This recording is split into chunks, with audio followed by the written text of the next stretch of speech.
దేవుని సన్నిధిలో మనం చేసే ప్రతిదీ ఆరాధనలో భాగమే. మనం పాటలు పాడినప్పుడు ఆరాధనలో భాగం అది.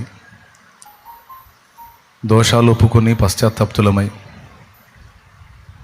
అతిక్రమములను దాచిపెట్టక ఒప్పుకొని విడిచిపెట్టి ప్రభు కనికరం కోసం వేడుకోవటం ఆరాధనలో భాగమే. ఆయన పరిశుద్ధ శరీర రక్తములను సమీపించుట కొరకు మనం సిద్ధపడి ఆయన పరిశుద్ధ శరీర రక్తాల్లో పాలివారం అవటం కూడా ఆరాధనలో భాగమే.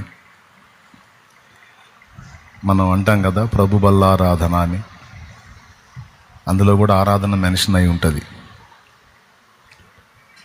వాటితో పాటే హృదయ